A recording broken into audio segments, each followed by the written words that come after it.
The bridge of the Eternal Harmony hummed with power as Commander Vexthor stood at the center of his domain and watched the viewing screen with satisfaction in his cold eyes. His ship was the pride of the Krillian Empire, and he had used it to conquer 73 worlds in the past century. Today would add another victory to his record.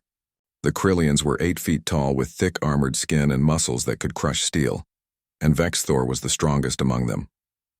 He had killed more enemies than he could count and never once felt fear in battle.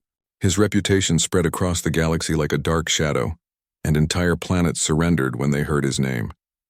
But today he faced something new, and the thought made him almost excited. His sensors had detected a small vessel near Coalition space, and the ship belonged to creatures called humans. Vexthor had heard whispers about this species from the Outer Rim, but dismissed them as exaggerations and rumors. Intelligence reports claimed humans came from something called a Deathworld, but Vexthor knew every warrior species claimed their home was dangerous. His own planet had gravity twice that of most civilized worlds and predators that hunted in packs. If his people could survive that, then these humans were nothing special. The small human ship called Wildfire sat in his tractor beam like a caught fish, and Vexthor ordered his crew to bring the humans aboard. 6 guards marched down to the docking bay with weapons ready and returned minutes later with 5 humans walking between them. Vexthor studied them carefully as they entered his bridge. They were small compared to Krillians, and their bodies looked soft without natural armor or claws. The leader was a male with gray streaking through dark hair and lines on his face that suggested many years of life.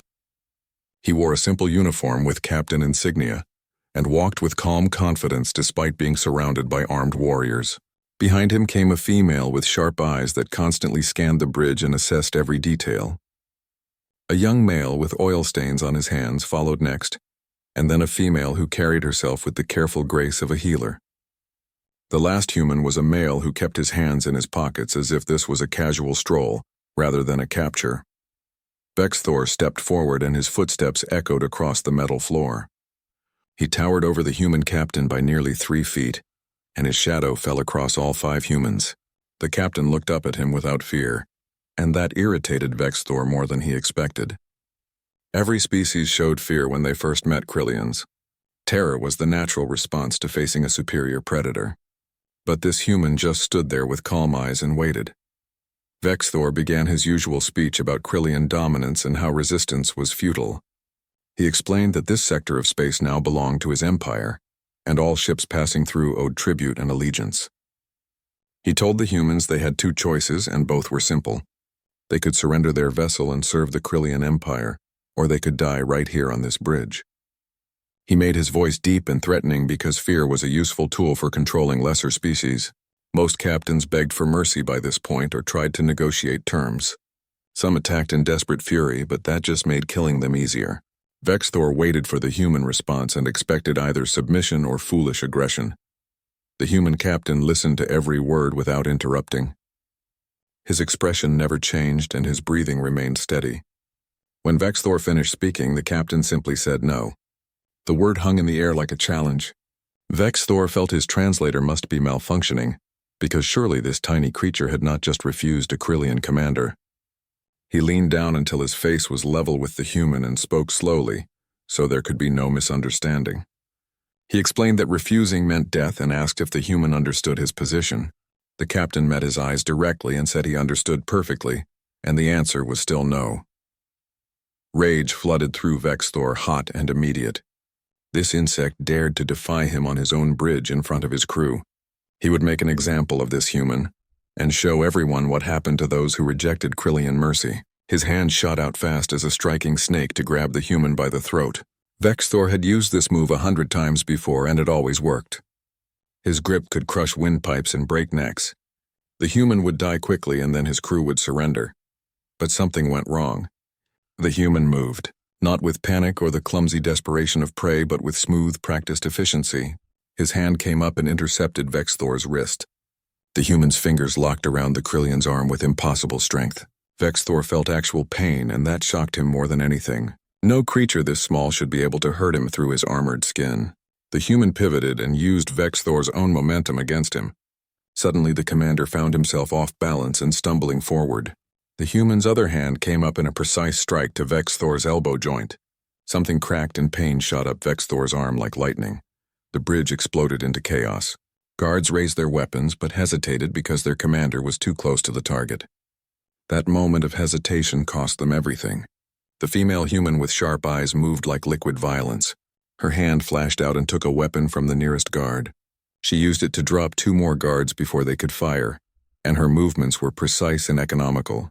The young male with oil-stained hands slammed his palm into a guard's breathing apparatus, then grabbed the alien's weapon and used it as a club. His eyes were wide, but his hands never shook. The human with hands in his pockets produced a small blade from somewhere and closed with another guard. The fight was short and brutal. The healer demonstrated disturbing knowledge of Krillian anatomy as she struck nerve clusters and joint points with surgical precision. But everyone on the bridge kept watching. The human captain, because he had Commander Vexthor in a joint lock that should not be possible. Vexthor was trained in 17 forms of combat and had won over 100 duels.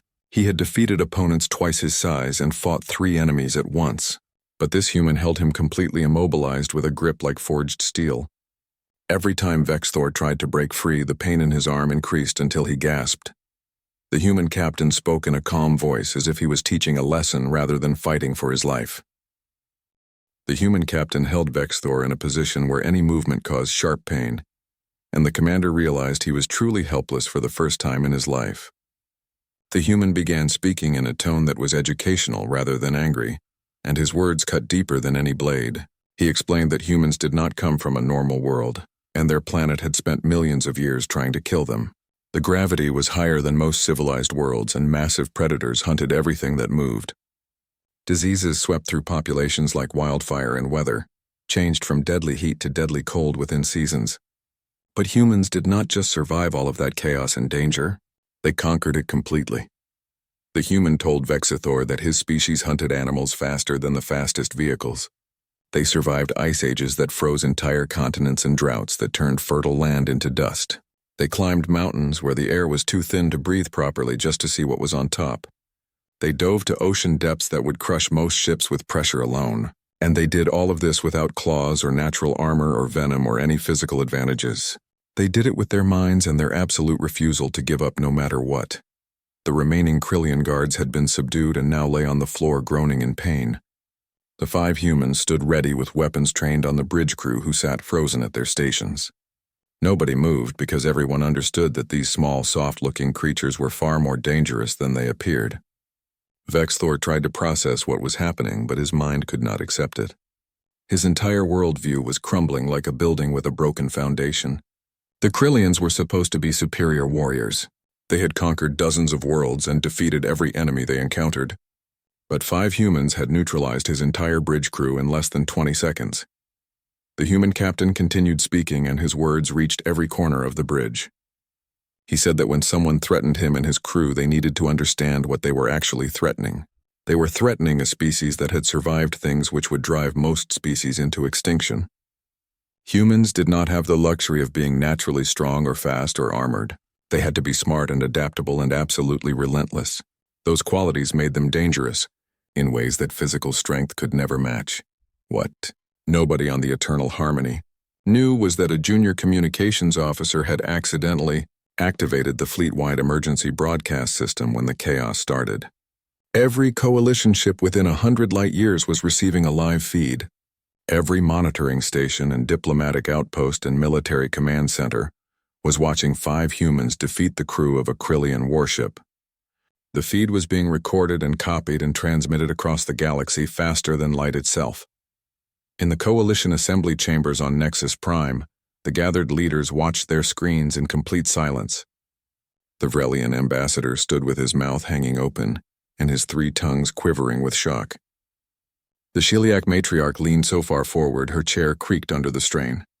The Korthan trade minister had unconsciously backed away from his screen, as if the humans might somehow reach through it.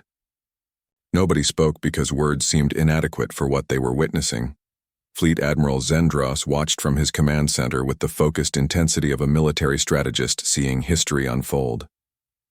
His aide stood beside him trembling slightly and asked if they should send ships to intervene. The Admiral asked what exactly they would do when they arrived. The humans clearly had complete control of the situation. Sending ships might only complicate matters, or worse yet, provoke these terrifying creatures into more violence. Back on the Eternal Harmony, the human captain finally released Commander Vexthor, who collapsed to the deck clutching his injured arm. The proud Krillian commander looked up at the human with an expression nobody had ever seen on his face before. It was fear. Pure undiluted fear. Vexthor had faced death many times in battle, but he had never felt afraid because he always believed he could win. But looking at this human, he knew with absolute certainty that he had been defeated by a superior opponent. The human was not stronger or faster or better armored. The human was simply more experienced at surviving impossible situations, and that experience translated into combat effectiveness that Vexthor could never match. The human captain addressed the entire bridge crew now, and his voice carried authority that needed no volume. He said humans were not their enemies. His people had come to explore space and meet other species and find their place in the galaxy. But everyone needed to understand one critical fact. Humans would not be conquered. They would not be enslaved. They would not be intimidated by threats or displays of force. Any species that tried to dominate humanity would discover exactly how dangerous a cornered Deathworlder could be. The female human at the weapons console suddenly spoke up. She reported incoming signals on all frequencies, and dozens of ships were broadcasting messages. The captain asked what the ships were saying. She reported that coalition vessels and independent traders and science ships were all offering assistance. They were asking if the humans needed help. Then she said something that made everyone freeze.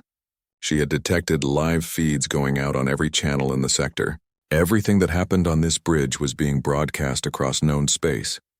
The captain's expression changed from confident to shocked.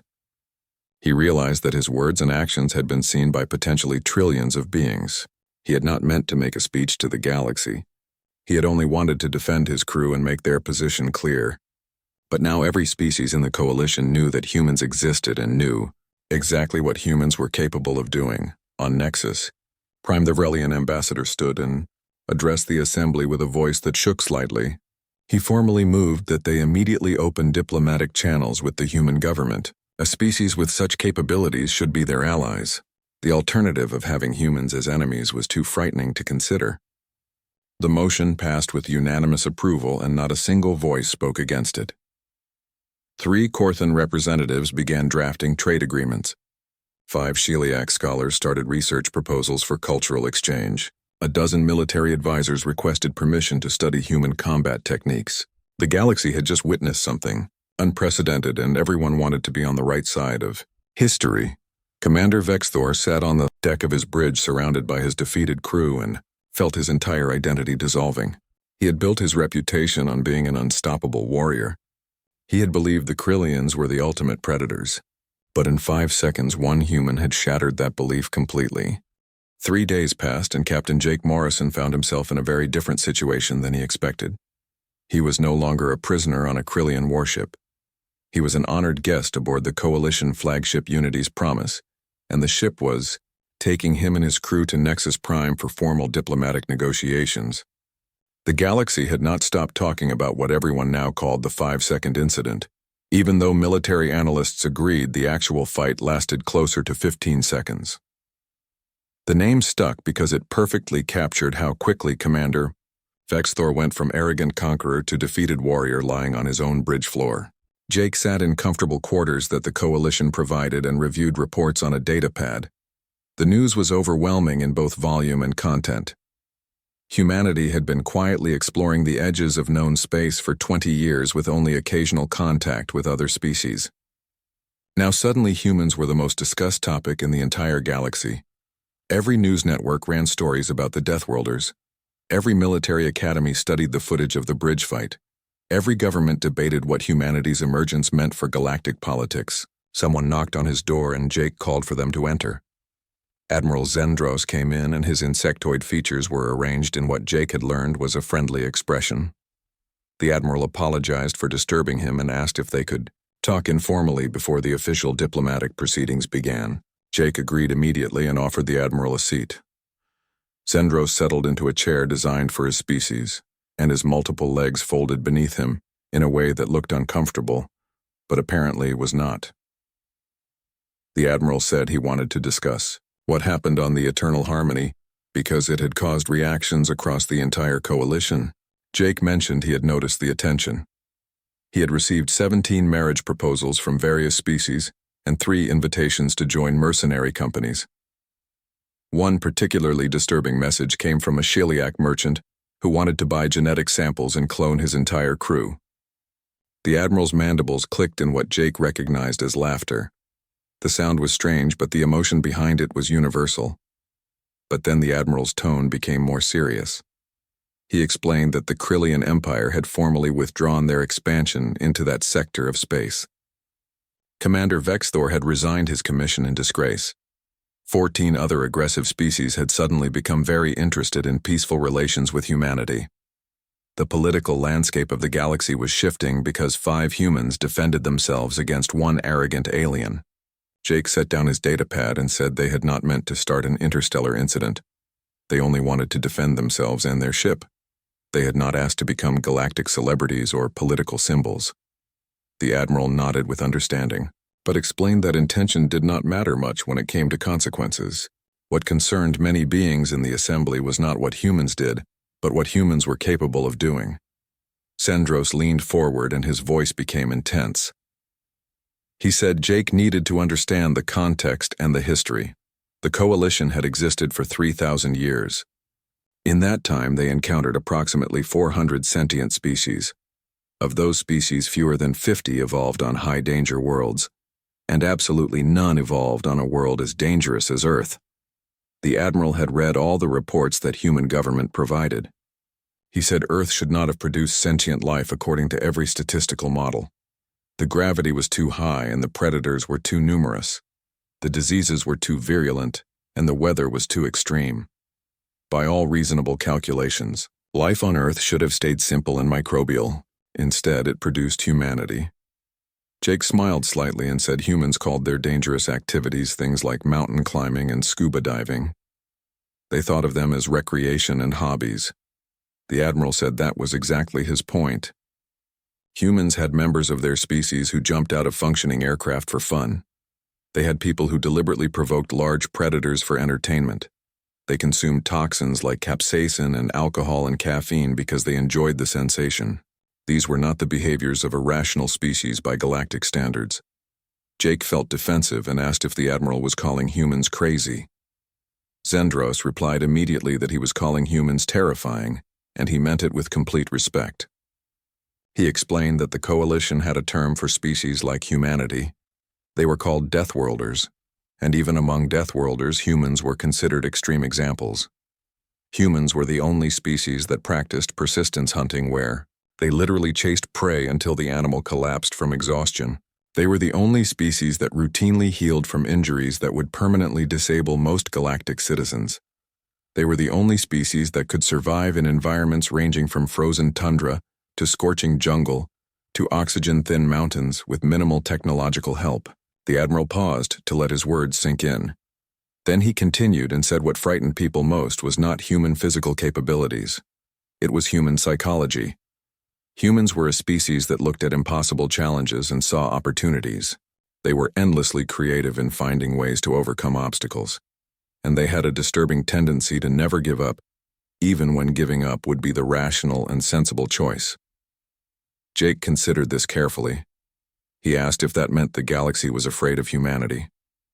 Zendros answered with simple honesty. Yes. The galaxy was absolutely afraid, but he explained that fear could become the foundation for respect if handled correctly. The question now was what humanity would do with this moment of attention. Humans could become conquerors and use their abilities to dominate weaker species, or they could become something the galaxy desperately needed. Jake asked what that was. The Admiral stood and walked to the window where stars streaked past. He said the galaxy needed protectors and leaders and examples of what could be achieved through determination rather than natural advantages. The Assembly wanted to offer humanity full membership in the coalition with seats on the Security Council. This was unprecedented for a newly contacted species. They were making the offer because they hoped humans who fought for everything they had would remember what it felt like to be vulnerable. Jake stood and joined the Admiral at the window. He watched the stars and thought about Earth and all the struggles humanity endured to reach this point. He thought about the wars and diseases and disasters that nearly wiped out his species multiple times. He thought about how humans always survived by helping each other and working together. That was the real secret of human success. Not individual strength, but collective cooperation. He told the Admiral that humans would accept the offer, but on one condition. They would not be weapons for the coalition to point at enemies. They would not be enforcers who terrorized others into submission. If humanity joined the coalition, it would be as equals who contributed their unique perspective and abilities, while learning from other species. Shendros turned, and his expression showed relief and satisfaction. He said that was exactly what the Assembly hoped to hear. 6 months had passed since the incident on the Eternal Harmony, and the galaxy looked very different now. Humanity accepted full membership in the Galactic Coalition, and human representatives sat in the assembly chambers on Nexus Prime, alongside beings from hundreds of other worlds. But the changes ran much deeper than simple politics and diplomatic relations. Something fundamental had shifted in how the galaxy viewed itself and its possibilities. Jake Morrison received a promotion to captain of a new vessel called Earth's Promise. The ship was a joint construction project that combined human engineering principles with coalition technology, and the result was something neither could have built alone. His crew expanded to include members of 12 different species, and all of them were eager to learn from the Deathworlders. The bridge looked like a diversity celebration with humans working, alongside Vrelians and Shell Iaks and Korthans and species Jake was still learning to pronounce correctly. Amy Holland worked at the tactical station next to a Vrelian officer named Kelvan. They shared techniques and strategies and created new combat doctrines that blended human creativity with Vrelian analytical precision. Amy taught Kelvan about improvisation and thinking outside established parameters. Kelvan taught Amy about his species' ability to calculate trajectories instinctively using their compound eyes. Together, they made the tactical department more effective than either could manage alone. Danny Price spent his days in engineering with a team that included coalition experts from 6 different species. His human creativity combined with their advanced theoretical knowledge to produce innovations neither side could achieve independently. They developed a new engine configuration that improved efficiency by 18%. They created shielding that adapted to different weapon types in real time. They solved problems that had stumped coalition engineers for decades by applying human lateral thinking to alien physics. Lisa Grant ran a medical exchange program that operated on Earth's Promise and on a dozen other coalition vessels. She taught coalition doctors about human resilience and the incredible ability of human bodies to heal from traumatic injuries. They were amazed by how humans could survive blood loss that would kill most species and recover from broken bones that would cripple others permanently. In return, she learned alien healing techniques that used energy manipulation and cellular regeneration in ways human medicine never imagined. Her sickbay became a center of innovation where species shared knowledge freely. Chris Palmer took a very different path. He accepted a position training coalition security forces in hand-to-hand combat, and his classes were always full. Students came from species who never had to physically fight for anything in their evolutionary history. They evolved on peaceful worlds where predators were small and cooperation was easy. The idea of personal combat was foreign and frightening to them. Chris was patient and understanding. He remembered they could not help their biology any more than humans could help being persistence hunters. He taught them that fighting was not about strength or speed. It was about determination and strategy and refusing to give up. But perhaps the most significant changes were happening on Earth itself. The planet that humanity thought was normal turned out to be anything but normal by galactic standards. Earth became the Coalition's premier training ground, and species from across known space sent their best and brightest to learn what it meant to survive in impossible conditions. The Coalition built training facilities on every continent and students arrived by the thousands. Sheliak Cadet, whose species evolved on a low-gravity moon, stood at the base of Mount Everest and looked up at the peak. Her physiology was not designed for this kind of challenge. Her people were fragile by human standards and their bones broke easily under stress. But she wanted to prove that determination could overcome biology. She trained for 6 months with human guides who taught her techniques for high-altitude survival. She learned to manage oxygen deprivation and extreme cold. She learned to keep moving when every cell in her body screamed to stop. When she finally reached the summit, she planted a flag that combined human and Sheliak symbols. She was the first of her species to accomplish this feat, and her people celebrated for days. A Korthan scientist named Velmoth studied Earth's oceans with fascination and terror. His species came from a desert world where water was precious and dangerous. The idea of diving into an ocean was like voluntarily entering an alien environment designed to kill you. But Velmoth wanted to understand how Earth created such diverse life in such harsh conditions. He learned to scuba dive with human instructors who were amused by his initial panic. He gradually adjusted to being underwater, and eventually explored depths that would crush unprotected beings. He studied life forms that existed in total darkness under crushing pressure. His research led to breakthroughs in understanding extreme environment biology that helped the Coalition establish colonies on previously uninhabitable worlds. A Vrelian warrior named Texar completed the human military survival training course, and the experience changed his entire worldview. He came from a species that valued honor and formal combat. Vrelians fought according to strict rules and traditions that went back thousands of years. The human course had no rules except survive. They dropped him in a jungle with minimal supplies and told him to reach an extraction point 50 miles away. He had to find food and water and shelter while avoiding predators and hazards. He had to keep moving when exhaustion made every step agony. He had to solve problems creatively because his traditional training provided no answers. When he finally reached the extraction point after 7 days, he collapsed and wept. The human instructors thought he was crying from pain or frustration, but Texar explained he was crying from pride. He had achieved something he never thought possible, and that feeling was worth more than any formal honor. On Earth, the Coalition built an embassy in New York City, and Ambassador Helen Carter ran diplomatic operations from a building that combined human architecture with alien design elements. She stood on a balcony one evening and watched the sun set over the city. Beside her stood Ambassador Tisserel of the Vrelian Union, who had become her closest friend and political ally. They had worked together for months to integrate humanity into coalition structures, and the process had been challenging, but ultimately successful. Tisserel asked if Helen ever wondered what would have happened if Jake Morrison had surrendered to Commander Vexthor that day. Helen shook her head and said Jake never would have surrendered. Humans did not give up when they believed they were right. It was one of their most frustrating and admirable qualities. Sometimes it led to unnecessary conflict, but more often it led to breakthrough achievements that seemed impossible. Tisserel observed that humanity was changing the galaxy in unexpected ways. Other species were pushing themselves harder now, and attempting things they never would have tried before. A Korthan engineer designed a spacecraft that could enter a star's corona. A Sheliak artist created sculptures in zero gravity that defied conventional physics. A Vrelian philosopher published papers arguing that limitations were primarily psychological, rather than physical. Helen smiled and told Tisserel that his species and all the others were changing humanity just as much. Humans thought they were alone in the universe for so long.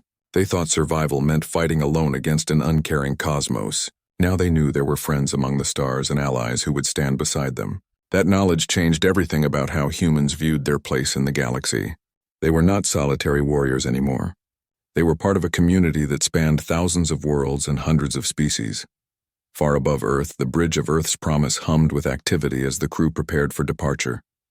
A distress signal had come from a colony on the edge of Coalition space near the frontier regions. The details were unclear, but people needed help, and that was enough.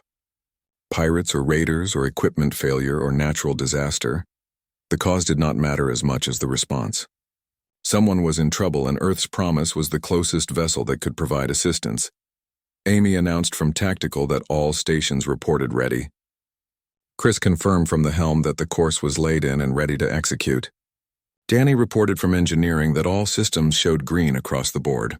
Lisa added from Medical that her bay was prepared for any contingency they might encounter. Jake looked around his bridge at humans and aliens working together with perfect coordination. He felt a sense of purpose that went beyond anything he experienced in his years of service. Humanity spent its entire existence fighting to survive and struggling to reach the stars. Now they had reached them and found they were not alone. The universe was full of other species who faced their own challenges and struggles. Humans could help them just as they helped humanity. Jake gave the order to take the ship out, and Earth's promise leaped forward into the darkness between stars. The engines pushed them past light speed, and stars became streaks of light across the view screen. Behind them, Earth continued its endless rotation around the sun, the small blue planet that produced a species too stubborn to die and too curious to stay home. The death world that taught humanity every hard lesson about survival and adaptation. The birthplace of Deathworlders who now traveled among the stars not to conquer but to help. The galaxy had feared humans when they first learned what Deathworlders were capable of doing. Now the galaxy was learning to hope because of them. Species that thought their limitations were fixed discovered they could push beyond previous boundaries. Worlds that believed certain challenges were impossible found new solutions by applying human determination to their own problems. The coalition became stronger not because humans were warriors but because humans refused to accept that anything was truly impossible. Commander Vexthor sat in a small apartment on a civilian station far from Krillian space. He was no longer a warrior or an officer. He resigned his commission the day after his encounter with Jake Morrison. Some called it cowardice, but Vexthor knew better. Continuing to serve after learning such a fundamental truth about himself would have been the real cowardice. He spent his days now writing and thinking and trying to understand what happened to him. His arm still ached where Jake broke it. The bones healed, but the joint never worked quite the same afterward. He kept the injury as a reminder of his arrogance and ignorance. Every time the pain flared, he remembered the moment when he reached for a human's throat expecting an easy kill. He remembered the shock when his grip was intercepted. He remembered the greater shock when he realized he was completely overpowered by someone half his size. Vexthor was writing his memoir, and the project consumed most of his time. He titled it The Day I Met Humanity, and the opening line read simply, he thought he knew what it meant to be a warrior. Then he met Captain Jake Morrison and learned he had only been playing at war. Humans fought for survival since before they had words for war. That was the difference between Krillians and humans. That was why the galaxy would never be the same. He wrote about his species and how they became warriors because they were naturally strong. He wrote about humans who became warriors because they were naturally weak. Every advantage Krillians had from birth, humans had to build with their own hands or compensate for with their minds. That made humans dangerous in ways that simple strength could never match. A Krillian warrior trained for 20 years to master combat. A human trained their entire species for millions of years to master survival. There was no comparison. Vexthor included detailed analysis of the bridge fight in his memoir.